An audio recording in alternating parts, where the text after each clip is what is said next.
এই নিয়ে 1.5 লাখ টাকা তোর কাবিন নামা। আজকের পর থেকে তোকে আর রাস্তাঘাটে চুরি করে বেরোতে হবে না, কারণ তুই তো সবসময় অবিবাহিত হয়ে থাকতে চাস, এবং কি তোর ডিভোর্সের কাগজ তুই সময় মতো পেয়ে যাবে। আজকের পর থেকে তুই মুক্ত হয়ে গেলি গা। ভালো থাকিস, গুড বাই। আরে দাঁড়াও, যাওয়ার আগে আমার কথাটা তো শুনে যাবা। আরে তোমার কথা আমি আর কি শুনবো বলো? আমি তো তোমাকে মন থেকে ভালোবাসতাম, আর তুমি বিনিময়ে আমাকে কি দিলে? আঘাত আর কষ্ট।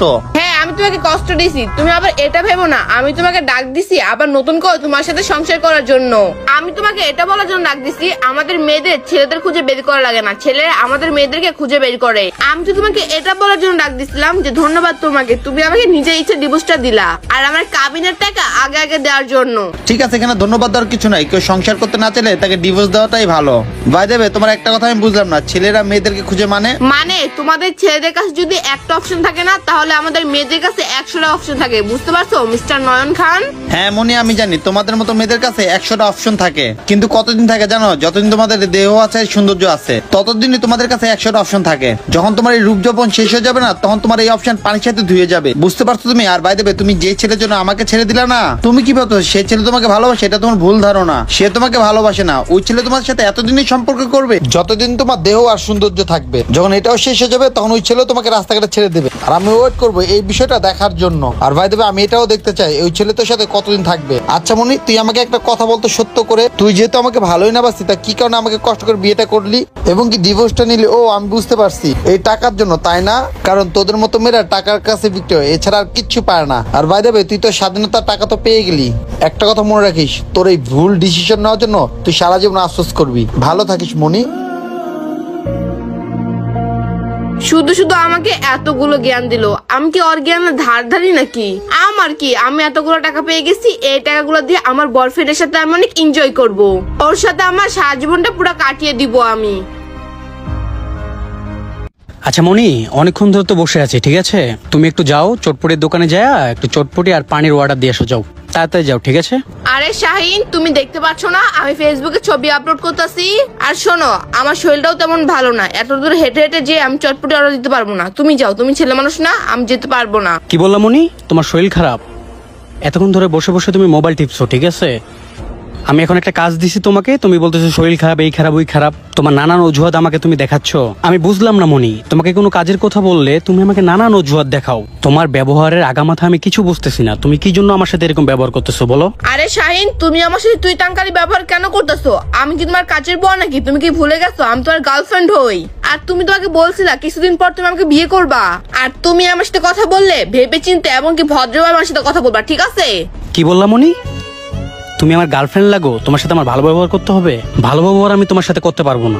আর বাই দ্য ওয়ে, তুমি মনে হয় জানো না, ঠিক আছে? তোমার মতো 100টা গার্লফ্রেন্ড আমার পিছনে ঘুরে, যাদের আমি পাত্তা দিই না। তুমি এমনটা ভাইবো না যে তুমি আমার লাইফের গুরুত্বপূর্ণ একজন পার্সন, যে তোমাকে মাথায় নিয়ে নাচতে হবে। আরে শাহিন, তুমি এসব কোন ধরনের কথা বলতেছো? একমাত্র তোমার জন্য আমি আমার হাজবেন্ডকে ছেড়ে চলে আসছি, এখন তুমি আমার সাথে খারাপ ব্যবহার করতেছো?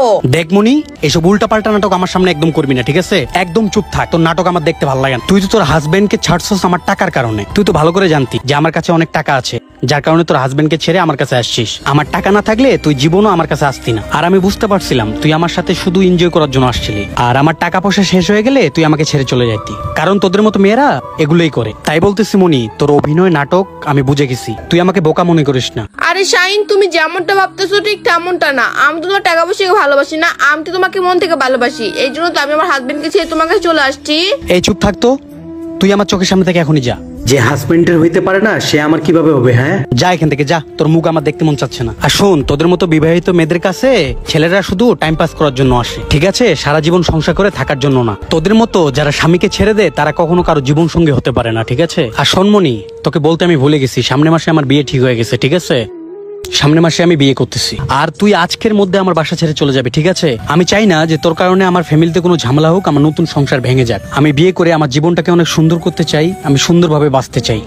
তোদের মতো মেয়ের পাল্লায় পড়ে আমার লাইফটাকে আমি শেষ করতে চাই না। কি বললা শাহিন? তুমি সামনের মাসে বিয়ে করতে যাচ্ছ, আর এই কথাটা তুমি আমাকে এখন বললা? শাহিন, তুমি কিন্তু খুব ভালো করে জানো একমাত্র তোমার জন্য আমি আমার হাজবেন্ডকে ছেড়ে, আমার সংসার ছেড়ে আমি তোমার কাছে চলে আসছি। শাহিন, তুমি এখন এই কাজটা আমার সাথে কিভাবে করতে পারবা? তোমার বিবেকে একটু বাধা দিবে না? আর আমার ভালোবাসার কি কোনো মূল্য নাই তোমার কাছে? তুমি আমাকে এইভাবে ঠকাবা? কি বললি মনি? তুই তোর হাজবেন্ডকে ঠকাস নাই, এই কারণে আমি তোকে ঠকাইছি। ঠিক আছে, তোদের মতো মেয়েদের কাছে আমার পার্সোনাল বিষয়ে আমি কিছু জানাতে চাই না, ওকে? কারণ টাকা দিয়ে আমি তোকে পালছি, তুই আমাকে পালিস নাই। তোর প্রবলেমটা কি যে আমি বিয়ে করতেছি? তোদের মতো মেয়ের কাছে 100টা অপশন থাকে। ঠিক আছে, আজকে আমার কাছে আসিস, কালকে আরেকজনের কাছে যাবি, কারণ তোদের অভ্যাসই তো এগুলা, ছেলে পাল্টানো। সমস্যা নাই, টেনশন নিচ্ছিস কেন? এখনো তো আল্লাহর রহমতে সবকিছু ঠিক আছে, তাই না? আরো ছেলে জুটে যাবে তোদের কপালে। আর ছেলেরা তো তোদের মতো মেয়েদেরকেই খুঁজে, কারণ তোরা তো বিয়ে ছাড়াই ছেলেদেরকে সবকিছু দিয়ে দেস। তাই তো ওরা 1-2 বছর ফিজিক্যাল করে তারা ছেড়ে দেয়। আর এসব নিয়ে তুই টেনশন নিস না, ঠিক আছে? আর আমার একটা ফোন আসছে, আমার হবু বউ আমাকে ফোন দিস। যা, তুই চটপটি অর্ডার দে, আমি কথা বলে একটু আসি। না, ঠিকই বলছিল, ছেলেরা কখনো বিবাহিত মেয়েদেরকে আপন করে নেয় না। হ্যাঁ মনি, আমি জানি তোমাদের মতো মেয়েদের কাছে 100টা অপশন থাকে, কিন্তু কতদিন থাকে জানো? যতদিন তোমাদের দেহ আছে, সৌন্দর্য আছে, ততদিনই তোমাদের কাছে 100টা অপশন থাকে। যখন তোমার এই রূপ যৌবন শেষ হয়ে যাবে না, তখন তোমার এই অপশন পানির সাথে ধুয়ে যাবে। বুঝতে পারছো তুমি? আর বাই দেবে, তুমি যে ছেলের জন্য আমাকে ছেড়ে দিলা না, তুমি কি ভাবছো সেই ছেলে তোমাকে ভালোবাসে? এটা তোমার ভুল ধারণা। সে তোমাকে ভালোবাসে না, ওই ছেলে তোমার সাথে এতদিনই সম্পর্ক করবে যতদিন তোমার দেহ আর সৌন্দর্য থাকবে। যখন এটাও শেষ হয়ে যাবে, তখন ওই ছেলে তোমাকে রাস্তাঘাটে ছেড়ে দেবে। বন্ধুরা, আমাদের এই সমাজে অনেক নারী এবং অনেক পুরুষ আছে যারা বিয়ের পর সংসার জীবনে সুখে থাকার চেষ্টা করে না, তারা পরকীয়া করে তাদের লাইফটা ধ্বংস করে ফেলে। তারা ভাবে পরকীয়া করলে অনেক সুখে থাকবে, এটা বাস্তব না। আসলে বাস্তব এটা কখনো পরকীয়া সম্পর্কটা ঠিক না। আমাদের এই ভিডিওটা আপনাদের কাছে ভালো লেগে থাকলে অবশ্যই টাইমলাইনে পাঠিয়ে দিবেন। ধন্যবাদ সবাইকে ভিডিও দেখার জন্য। নতুন কেউ থাকলে লাইক, শেয়ার, কমেন্টস করতে ভুলবেন না।